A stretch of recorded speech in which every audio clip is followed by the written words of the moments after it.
ሰላም ጤና ይስጥልኝ ክቡራትና ክቡራን ተመልካቾች፣ ይህ የአማራ ሚዲያ ኮርፖሬሽን አዲስ አበባ ስቱዲዮ ነው። የሰዓቱን ዘገባዎች አንዷለም እናን ወደ እናንተ አደርሳለሁ። አብራችሁን ቆዩ። መገናኛ ብዙሃን ለብሔራዊ ጥቅም መከበር የጋራ ሀሳብን በመቅረጽ ኃላፊነታቸው እንዲወጡ የጠቅላይ ሚኒስትሩ የማህበራዊ ጉዳዮች አማካሪ ሚኒስትር ሙዓዘ ጥበባት ዲያቆን ዳንኤል ክብረት አሳሰቡ። መገናኛ ብዙሃኑ ብሔራዊ ጥቅም ባላቸው ሚና ላይ ሀገር አቀፍ ኮንፈረንስ ተካሂዷል። በዚህ ጉዳይ ላይ ማብራሪያ ሊሰጠን ኢብራሂም መሐመድ አብሮና ያለው። ኢብራሂም እንደምን ዋልክ? እንደምን አለ አንዷለም። መገናኛ ብዙሃኑ በተለይ በብሔራዊ ጥቅም መከበር ላይ በምን መልኩ ሚናቸው እንዲወጡ ነው የተጠየቀው በመድረኩ? አመሰግናለሁ። እንግዲህ በዜናው መግቢያ አንዷለም እንደገለጽከው በአጠቃላይ የመገናኛ ብዙሃን በሀሳብን በማንሸራሸር እንዲሁም ደግሞ በአድማጭ ተመልካቹ መረጃዎችን በማድረስ በኩል በጣም ከፍተኛ ሚና እንዳላቸው ይታወቃል። በተለይ ደግሞ በዛሬው ዕለት ከፍ ባለ መልኩ የሀገራዊ ኮንፈረንስ ነው የተካሄደው፣ የብሔራዊ ጥቅምን አስመልክቶ ማለት ነው። በዚህ ኮንፈረንስ እንግዲህ የተለያዩ ተሳታፊዎች ተገኝተዋል። ቀደም ሲል በዜናው መግቢያ አንዷለም እንደገለጽከው የኢፌዴሪ ጠቅላይ ሚኒስትር የማህበራዊ ጉዳዮች አማካሪ ሚኒስትር የሆኑት ሙዓዘ ጥበባት ዲያቆን ዳንኤል ክብረትን ጨምሮ የኢትዮጵያ መገናኛ ብዙሃን ባለስልጣን ዋና ዳይሬክተር ወይዘሮ ሃይማኖት ዘለቀ እንዲሁም ደግሞ የሕዝብ ተወካዮች ምክር ቤት የቋሚ ኮሚቴ አባላት እንዲሁም ደግሞ የተለያዩ የመንግስት መስሪያ ቤት የስራ ኃላፊዎች የሚዲያና የመገናኛ ብዙሃን ተቋማት የስራ ኃላፊዎች በተገኙበት ነው እንግዲህ ኮንፈረንሱ የተካሄደው። በዋናነት የብሔራዊ ጥቅምን ከማስጠበቅ አንጻር የመገናኛ ብዙሃን ከዚህ በፊት የሰሯቸው ስራዎች ምንድን ናቸው፣ እንዲሁም ደግሞ በቀጣይ ጊዜያት ምን መስራት አለባቸው በሚሉት ጉዳዮች ላይ ትኩረት ያደረጉ ናቸው።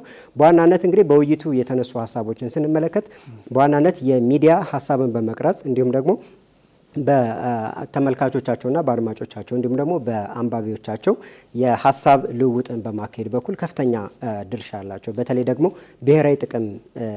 በብሔራዊ ጥቅም ጉዳይ ደግሞ የጋራ እና የተቀራረበ ሀሳብን በመፍጠር በኩል ከፍተኛ ድርሻ እንዳላቸውና በዚህ ጉዳይ ላይ መስራት እንዳለባቸው መልእክቶች ተላልፈዋል። በዋናነት የተነሱ ሀሳቦችን ስንመለከት በተለይ የመገናኛ ብዙሃን የሀሳቦች ሲመጡ ከተለያዩ አቅጣጫዎች እነዚህን ከብሔራዊ ጥቅም አንጻር መበየን አለባቸው። እንዲሁም ደግሞ የምንጠቀማቸው ቃላት ደግሞ ብሔራዊ ጥቅምን የሚያስጠብቁ መሆን አለባቸው። በዋናነት ደግሞ የዘገባዎቻችን ቅኝቶች የብሔራዊ ጥቅምን ታሳቢና ትኩረት ያደረጉ መሆን እንዳለባቸው ነው እንግዲህ የጠቅላይ ሚኒስትሩ የማህበራዊ ጉዳይ አማካሪ ሚኒስትር የሆኑት የተናገሩት ማለት ነው። በተለይ ብሔራዊ ጥቅም የሚባሉት ሉዓላዊነትን ልናነሳ እንችላለን፣ የኢኮኖሚ ጉዳይ ልናነሳ እንችላለን፣ ህልውና ማንሳት ይቻላል። በአጠቃላይ የሀገርን የዛሬና የነገን ጉዳይ ትኩረት የሚያደርጉ የጉዳዮች እንደሆኑ ነው ጠቅለል ባለ መልኩ የተነሱት። በጥቅሉ ማስቀመጥ ይቻላል፣ ግን መዘርዘር በጥቅል አስቀምጠ ነው ከዛ በኋላ አንዱ ዓለም እንግዲህ ወደ እያንዳንዱ ርዕሰ ጉዳይ የምታመጣቸው። በተለይ ምንድናቸው የብሔራዊ ጥቅም የሚባሉት ሙያን፣ ትውልድን፣ ብሔርን፣ ሃይማኖትን የትኛውንም የማይገድብ ሀገርን ከፊት የምታስቀድምበት እንደ ኢትዮጵያ ካየነው ደግሞ የኢትዮጵያ ተብሎ ቅድሚያ የሚሰጣቸው ጉዳዮች ብሔራዊ ጥቅሞች እንደሆኑ ተዘርዝረዋል። ከዚህ አንጻር እንግዲህ መሪዎች ሊለዋወጡ ይችላሉ። ለምሳሌ የህዳሴው ግድብ ብንመለከት የተጀመረው በቀድሞ ጠቅላይ ሚኒስትር መለስ ከዛም በአቶ ኃይለማርያም መጨረሻ ላይ ግን በዶክተር አብይ የተጠናቀቀበት ነበር። ስለዚህ ትውልድን፣ መሪን ቀጣይነት ታሳቢ ያደረጉ ናቸው። የሆነ ትውልድ ይጀምራቸዋል፣ የሆነ መሪ ደግሞ ያስፈጽማቸዋል። ስለዚህ ምንድናቸው እነዚህ ቀጣይነት ያላቸው ትውልዶች ሊቀባበሏቸው የሚችሉ የሀገርን ጥቅም ግን የምናስጠብቅባቸው ናቸው። ስለዚህ ከዚህ አንጻር ሁሉም ኢትዮጵያውያን በጋራ ሊሰሩ እንደሚገባ ነው እንግዲህ መልእክት የተላለፈው። በተጨማሪም የኢትዮጵያ መገናኛ ብዙሃን ዋና ዳይሬክተር የሆኑት ወይዘሮ ሃይማኖት ዘለቀ በሀገሪቱ ከለውጡ ወዲህ በተፈጠረው የመገናኛ ብዙሃንን የምህዳር ከማስፋት አንጻር ቁጥራቸውም እንዲሁም ደግሞ ጥራታቸውም እየተሻሻለ መጥቷል። ነገር ግን የሀሰተኛ መረጃን ከመከላከልና እንዲሁም ደግሞ ብሔራዊ ጥቅምን ከማስጠበቅ አንጻር በትኩረት ሊሰራ ይገባል ተብሏል። እንግዲህ በዕለቱ መነሻ ጽሁፍ ቀርቧል። መነሻ ጽሁፍ መነሻ በማድረግ ውይይቶች ተደርገዋል። የቀጣይ አቅጣጫዎችም ተቀምጠዋል። ኢብራሂም መሐመድ ለሰጠህን መረጃ በጣም አመሰግናለሁ። እኔም አመሰግናለሁ። ተመልካቾች እንቀጥላለን። የካንሰር በሽታን በመከላከልና በመለየት እንዲሁም ቶሎ መፍትሄ ለመስጠት የሰው ሰራሽ አስተውሎት አስተዋጽኦ ከፍተኛ መሆኑን የኢትዮጵያ ቶራሲክ ሶሳይቲ አስታወቀ። በሰው ሰራሽ አስተውሎትና የዲጂታል ጤና ስርዓት የታገዘ የተሳካ የጤና ስርዓት ለመዘርጋት የመረጃ ስርዓትና መሰረተ ልማትን የማሟላት ስራ የተሰራ መሆኑን የጤና ሚኒስቴር ገልጿል። ሰላማዊት ነጋ በዚህ ጉዳይ ላይ ዝርዝር አዘጋጅታለች።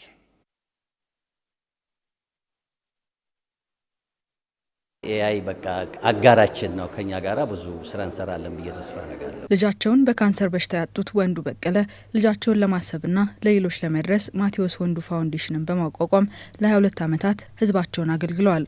አሁን ደግሞ እሳቸው የካንሰር ተጠቂ የሆኑ ሲሆን ሰው ሰራሽ አስተውሎት በጤናው ዘርፍ እያበረከተ ያለው አስተዋጽኦ በካንሰር በሽታ ሕክምና ከፍተኛ ስለመሆኑ ይናገራሉ። እኔ ራሴ የኮላጂዮ ካርሲኖማ የሚባል ህመምተኛ ነኝ። እንግዲህ 1 ዓመቴ ነው ከህመሙ ከተገኘብኝ። ህመሙ ምን እንደሆነ ለማወቅ ጥረት አድርጌያለሁ።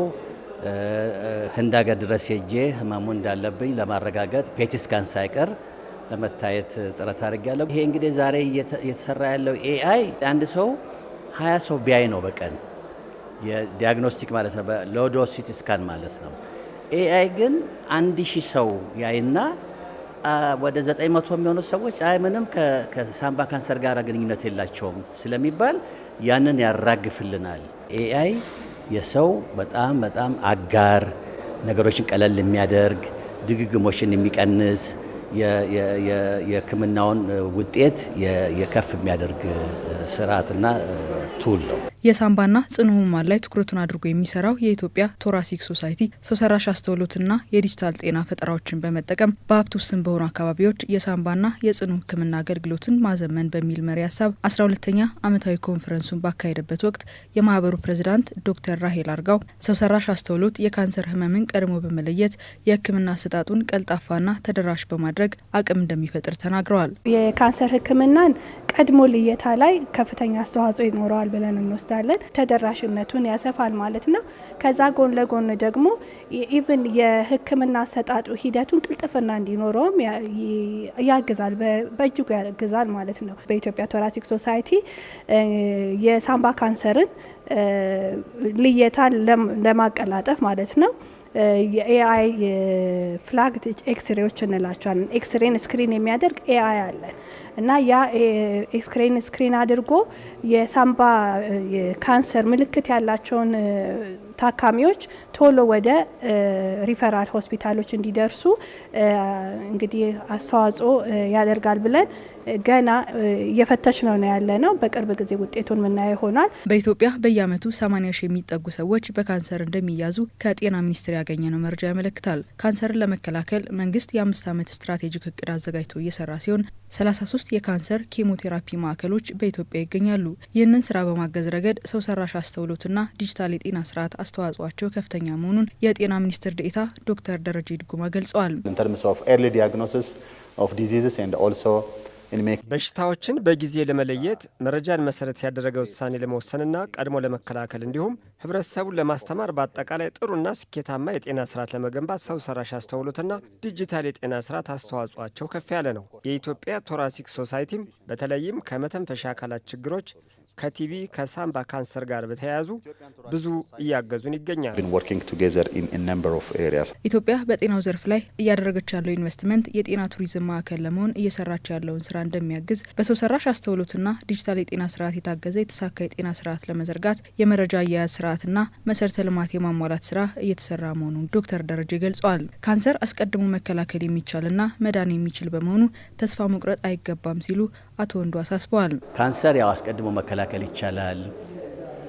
እንደኔ ደግሞ እንግዲህ እኔ 71 ዓመት ሽማግሌው 1 ዓመት ሙሉ ያውም ከባዱ ይሄ ኮላጂዮ ካርሲኖማ የሚባለው እኮ እጅግ በጣም ከባዱ አይነት የካንሰር አይነት ነው። ያንን መቋቋም ከቻል ሌላ ለምንድን ነው የማይችለው? እና እኔ ለህብረተሰቡ አሁንም አደራ ምለው ካንሰር ሲይዝ እንደ በቃ የመጨረሻ ተስፋ የሌለው ነገር አድርጎ መቆጠር የለበትም። እኛም የካንሰር ህሙማን ቤተሰቦች ህብረተሰቡ መጨናነቅና እንትን ማድረግ የለብንም እና ተስፋ አለን።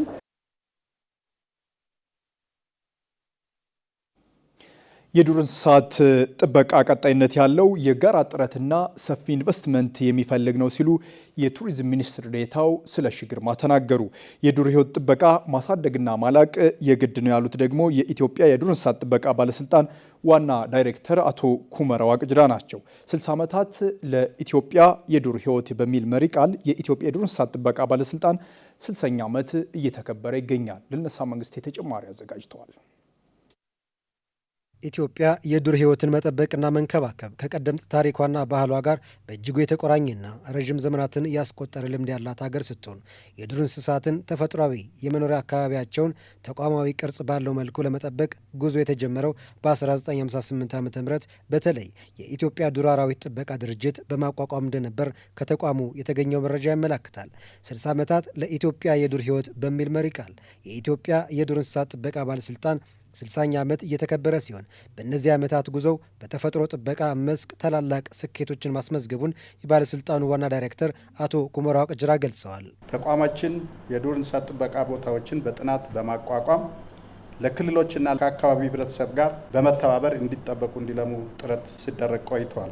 በተለይ ብሔራዊ ፓርኮቻችንና የዱር እንስሳት መጠለያዎችን እንዳቀማመጣቸውና ይዞታቸው በመለየት በፌዴራልና በክልል ደረጃ እንዲተዳደር ስርዓቶች በመዘርጋት የህግ ማስከበር፣ ስነ ምህዳር ክትትል፣ ህብረተሰብ ተኮርና የቱሪዝም ስራዎች በጥበቃ ቦታዎች የስርዓት አያያዝ እቅድ እና ልዩ ስትራቴጂ በማካተት እየተተገበረ ያለ ሲሆን በተለይ በአሁኑ ወቅት የጥበቃና ልማት ስራዎች ቴክኖሎጂ አጠቃቀምን በማሳደግ በተመረጡ የጥበቃ ቦታዎች እየተሰራ ይገኛል። የሚከበረው የ60 ዓመት የዱር ሕይወት ጥበቃ ስራ ብቻ አይደለም፣ የብሔራዊ ቁርጠኝነት ታሪክ ጭምር እንጂ ያሉት የቱሪዝም ሚኒስትር ዴኤታው ስለሺ ግርማ ተቋሙ የኢትዮጵያን የዱር እንስሳት የተፈጥሮ ሀብትና ስነ ምህዳርን ለመጠበቅ ቁልፍ ሚና መጫወቱን ተናግረዋል። በተፈጥሮ ሀብት ላይ የተመሰረተው ቱሪዝም በተለይ ኤኮ ቱሪዝም፣ ዋይልድ ላይፍ ወይም የዱር እንስሳት ቱሪዝም የምንላቸው ለአብነት ያህል በአሁኑ ሰዓት በሀገራችን ውስጥ በሰሜን ተራሮች ብሔራዊ ፓርክ፣ በባቤሌ ተራሮች ብሔራዊ ፓርክ፣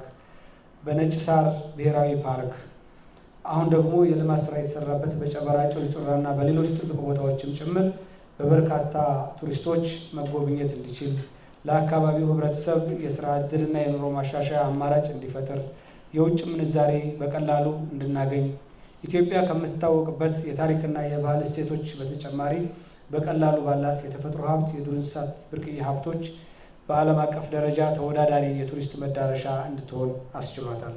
የተገኙ ስኬቶችን በማስፋትና ክፍተቶችን በማረም ቴክኖሎጂን ተጠቅመው የዱር ሕይወት ሀብትን በማልማት ለትውልድ ለማስተላለፍ በትኩረት እንደሚሰራ ዋና ዳይሬክተሩ ያነሱ ሲሆን ሚኒስትር ዴኤታው በበኩላቸው በኢትዮጵያ የተፈጥሮ ሀብት ጥበቃ ታሪክ ውስጥ ቀዳሚውን ድርሻ የሚይዘውና እውነተኛ የተፈጥሮ ሀብት ጠባቂም ማህበረሰቡ ነው ብለው የጋራ ቁርጠኝነትን ማጠናከር የዱር ሕይወት ጥበቃ ስራ ለባህላችን፣ ለኢኮኖሚያችን፣ ለቱሪዝም ዘርፉ እድገትና ለሚቀጥለው ትውልድ ደህንነት የሚሰራ መሆኑን አሳስበዋል። በሀገራችን የዱር ሕይወትና የተፈጥሯዊ መኖሪያ አካባቢዎችን ለመጠበቅና ዘላቂ ጥቅማቸውን ለማረጋገጥ ሰፊ ስራዎች በመንግስትና በልማት አጋሮች ሲሰሩ የነበረ ቢሆንም መስኩ በተለይም እያደገ ከሚመጣው የህዝብ ቁጥርና የተፈጥሮ ሀብት አጠቃቀም ፍላጎት አንጻር በቀጣይ ዓመታት ከዓለማችን እድገትና ፍላጎት አንጻር የዱር ሕይወት ጥበቃና ልማት ዘርፍን ማሳደግና ማላቅ የግድ ይለናል። አሁን ላይ በሀገራችን የሚገኙ የዱር እንስሳትና የተፈጥሮ ሀብት በበርካታ ሰው ሰራሽ ችግሮች ከፍተኛ ችግር ውስጥ ናቸው። የመኖሪያ አካባቢ መራቆት፣ የሰውና የዱር እንስሳት ግጭት፣ ህገወጥ አደን፣ ህገወጥ የዱር እንስሳት ዝውውርና ንግድ፣ የአየር ንብረት ለውጥ እንዲሁም የፋይናንስ የቴክኒክ አቅም እጥረት ለጥበቃ ቦታዎቻችን አሁንም ከፍተኛ ተግዳሮቶች ናቸው። እነዚህ ተግዳሮቶች የዱር እንስሳት ጥበቃ የአንድ ጊዜ ስራ ብቻ እንዳልሆነ ቀጣይነት ያለው የጋራ ጥረት፣ ፈጠራ፣ ትብብር እና ሰፊ ኢንቨስትመንት እንደሚፈልግ በግልጽ ያመላክታሉ። በዓሉ የዘርፉ ተዋናያንን ባሳተፈ መልኩ በፓናል ውይይቶችና ሌሎች መርሃ ግብሮች የሚቀጥል ይሆናል። በሰሜን ሸዋ ዞን ከ51 ሺህ ሄክታር መሬት በላይ በበጋ መስኖ ስንዴ የለማ ሲሆን ከ2 ሚሊዮን ኩንታል በላይ ምርት እንደሚሰበሰብ ይጠበቃል። ምርቱ በአግባቡ ተሰብስቦ ለገበያ እንዲቀርብና የአርሶ አደሩን ተጠቃሚነት ለማረጋገጥ በቅንጅት እየተሰራ መሆኑን የዞኑ የግብርናና የንግድና ገበያ ልማት መምሪያዎች ገልጸዋል። ፈንታነሽ መሐመድ ተጨማሪ አላት።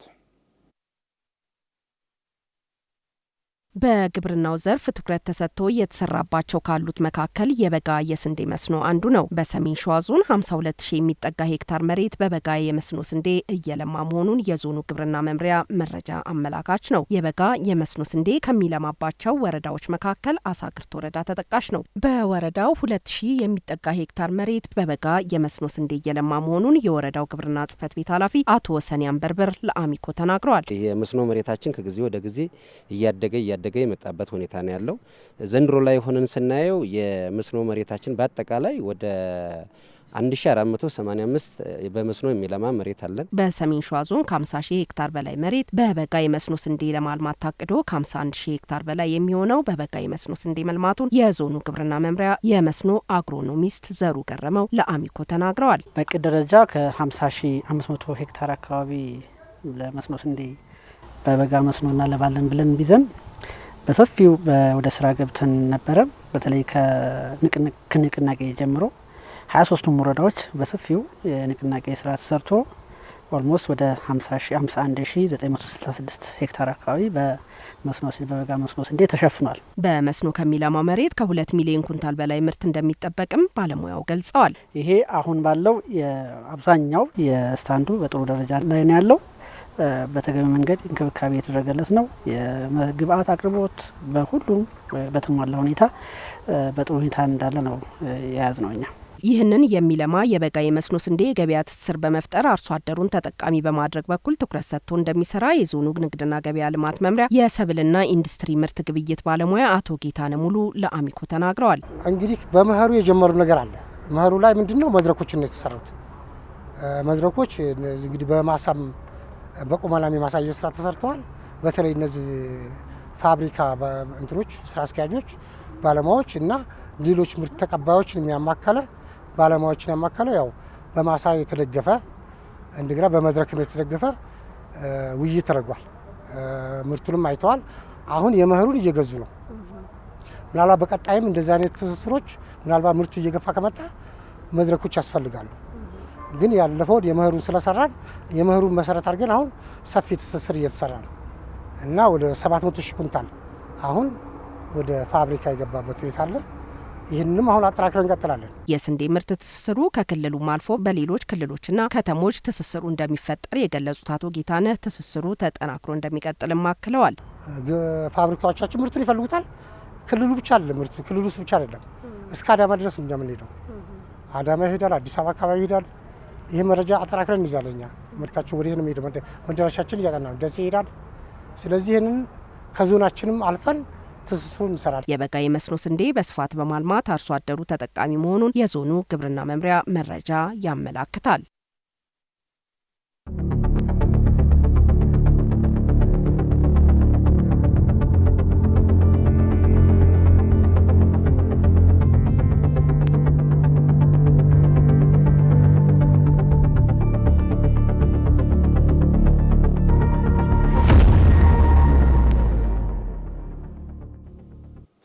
በኢትዮጵያ እየተሰሩ የሚገኙ የኮሪደርና የወንዝ ዳርቻ ልማት ስራዎች ለአፍሪካ ሀገራት ተምሳሌት ናቸው ሲሉ የጋምቢያው ምክትል ፕሬዚዳንት ሙሐመድ ጃሎ ገለጹ። በኢትዮጵያ በየዓመቱ የሚተከሉ በሚሊዮን የሚቆጠሩ ችግኞች የቀጣይ ዘመን የንጹህ ኃይል ምንጭ ናቸው ብለዋል ምክትል ፕሬዚዳንቱ። ቴዎድሮስ ኃይለ ኢየሱስ ያቀርበዋል። ኢትዮጵያ በየአካባቢው እየሰራች የምትገኘው የኮሪደር ልማትና ከተማን የማዘመን ተግባር በተለያዩ ሀገራት ዘንድ አድናቆትን እያገኘ ነው። በተለይ የአፍሪካ ሀገራት እንደተሞከሩ እየወሰዱት ይገኛሉ። ለአፍሪካ ህብረት የመሪዎች ጉባኤ አዲስ አበባ የተገኙት የጋምቢያው ምክትል ፕሬዚዳንት ሙሐመድ ጃሎ ያረጋገጡት ይህንኑ ነው። እዚህ ስመጣ የመጀመሪያ አይደለም። ጠቅላይ ሚኒስትር አብይ በሰሩ ስራ ክብር ይገባቸዋል። በኮሪደር ልማት፣ በወንዝ ዳርቻ አዲስ አበባ ላይ የሰሩ ስራዎች ደስ ይላሉ። ለአፍሪካ ተምሳሌት የሚሆን መሰረተ ልማት ገንብተዋል። እኛ የአፍሪካ ሀገራት በጣም ደስተኞች ሆነናል። አፍሪካ የዓለም ንጹህ ኢነርጂ ሀብት 60 በመቶ ያላት ሲሆን ማልማት የቻለችው ግን 2 በመቶ ብቻ መሆኑን የተባበሩት መንግስታት ድርጅት መረጃ ያሳያል። አፍሪካ ይህንን ሀብቷን ስትጠቀም በተለይም የልማት አቅሟን ለማሳደግ አይነተኛ መፍትሄ ሆኖ የሚመጣም ነው። እንደ ምክትል ፕሬዚዳንቱ ገለጻ ተቋማትን ሪፎርም በማድረግ የገንዘብ አቅምና አጠናክሮ ዘርፉን ለማልማት ዝግጅት እያደረገችም ነው። አፍሪካ ህብረትም ተቋማዊ ሪፎርም እየሰራንለት ነው። ይህ ደግሞ ለአፍሪካ አቅም ይሆናል። ይህ ብቻ ሳይሆን የተባበሩ መንግስታትም ያለበትን የፋይናንስ አስተዳደርና መመሪያ መዋቅር መቀየር አለበት። ያ ሲሆን የንጹህ ኃይል ያለንን የ2% ብቻ ኢንቨስትመንት በማሳደግ ንጹህ ኃይል የአፍሪካ የልማት አቅጣጫ አድርገን መጠቀም እንችላለን። ኢትዮጵያ በንፋስ በውሃና በፀሐይ ኃይል በማመንጨት በታዳሽ ኃይል ዘርፍ ከአፍሪካም ቀዳሚ እንደሆነች ይታወቃል። በተለይም በንፋስ ኃይል የማመንጨት አቅሟን በየጊዜው ማሳደጓ ለዘርፉ ምሳሌ እየሆነ መጥቷል። መሐመድ ጃሎ በበኩላቸው ኢትዮጵያ በየዓመቱ የተከለችው የአረንጓዴ አሻራ ለወደፊቱ የኃይል ምንጭ መሆኑንም ጠቅሷል። ባለፈው የአፍሪካ የክላይሜት ኮንፈረንስ ላይ ተሳታፊ ነበር። ኢትዮጵያ በንጹህ የኃይል ምንጭ ያላትንና የፈጠረችውን አቅም ተረድቻለሁ። በጠቅላይ ሚኒስትሩ አነሳሽነት በየዓመቱ የሚተከሉ ችግኞችም የአየር ንብረትን በመጠበቅ ለአፍሪካ ተምሳሌት ይሆናሉ። ወደፊትም ከንጹህ የኃይል ምንጭ ኃይል ለማግኘት መሰረት ሆኖ ያገለግላሉ። አፍሪካ ከውሃ የኃይል ምንጭ ብቻ በዓመት 167 ቴራዋት ሰዓት የማምረት አቅም ያላት ቢሆንም እስካሁን የምታመነጨው ግን 45 ጊጋዋት ሰዓት አይበልጥም። ተመልካቾች አሁን የዜና ሰዓታችን አጫጭር ዘገባዎችን ወደ እናንተ የሚያደርስበት ሰዓት ላይ ደርሷል። ተመስገን ዳረጎት ነው ያዘጋጃቸው። አብረን እንከታተል።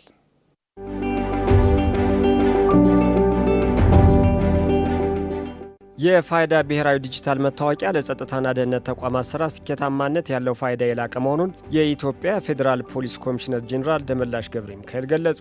በብሔራዊ ዲጂታል መታወቂያ ዙሪያ ትኩረት ያደረገ የግንዛቤ ማስጨበጫ መድረክ ለፌዴራል ለክልልና ለከተማ አስተዳደር ፖሊስ አመራሮችና አባላት በአዲስ አበባ እየተሰጠ ይገኛል። በመድረኩ መክፈቻ ላይ ንግግር ያደረጉት ኮሚሽነር ጄኔራል ደመላሽ ገብረ ሚካኤል የፌዴራል ፖሊስ ተቋሙን በተለያዩ ዘመናዊ ቴክኖሎጂ አገልግሎቶች እያዘመነ እንደሚገኝ ገልጿል። እነዚህ ዘመናዊ አገልግሎቶች ከፋይዳ ዲጂታል መታወቂያ ጋር እንዲተሳሰሩ የተደረገ መሆኑን የጠቀሱት ኮሚሽነር ጄኔራሉ ይህም ወንጀሎችን አስቀድሞ ለመከላከልና የዜጎችን ደህንነት ለማረጋገጥ ከፍተኛ ጠቀሜታ እንዳለው አስረድተዋል። ዘገባው የኢቢሲ ነው።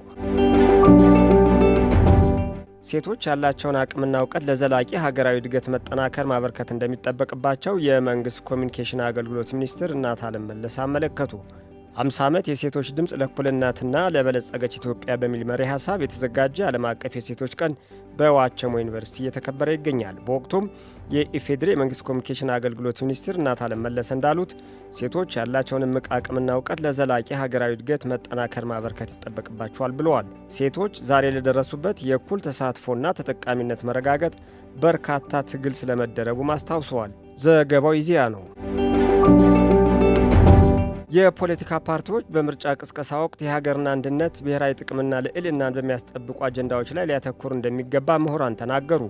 በአዲስ አበባ ዩኒቨርሲቲ የስነ ልሳን ትምህርት ክፍል መምህርና ተመራማሪ ፕሮፌሰር ባየ ይማም ምርጫ ህዝቡ ፍላጎቱን የሚገልጽበትና የዲሞክራሲ ስርዓት የሚያጠናክርበት አንዱ መንገድ ነው ብለዋል። በመሆኑም ፓርቲዎች በቅድመ ምርጫ ቅስቀሳ ወቅት ሀገርን አሸናፊ የሚያደርጉና ብሔራዊ ጥቅምን የሚያስጠብቁ ግልጽ ሀሳቦችን ማንሳት እንደሚገባቸውን የጠቀሱት የሚቀርቡ የተለያዩ የፖለቲካ ፓርቲ ሳቢዎች ህዝቦችን ትስስር ከማጠናከር ባለፈ የሀገርን ፖለቲካዊና ኢኮኖሚያዊ ልዕልና በሚያሳድጉ ወሳኝ ጉዳዮች ላይ ማተኮር እንዳለባቸው ጠቅሰዋል። ለሀገር ቀጣይነት ያለው እድገትና ለውጥ ምርጫ ወሳኝ መሆኑን ያነሱት ደግሞ በሐዋሳ ዩኒቨርሲቲ የስነ ልሳንና ተግባቦት መምህርና ተመራማሪ ዶክተር ፈቀደ ምኖታ ናቸው። በምርጫ የሚወዳደሩ ፓርቲዎች የሚያቀርቡት ሀሳብ የህዝብን ኑሮ ከማሻሻል ሀገራዊ ልማትን ከመደገፍ አንጻር በሚኖረው ጠቀሜታ ላይ ማተኮር እንዳለበትና ይህም ለህዝብ በግልጽ ማስረዳት እንዳለባቸው አስገንዝበዋል።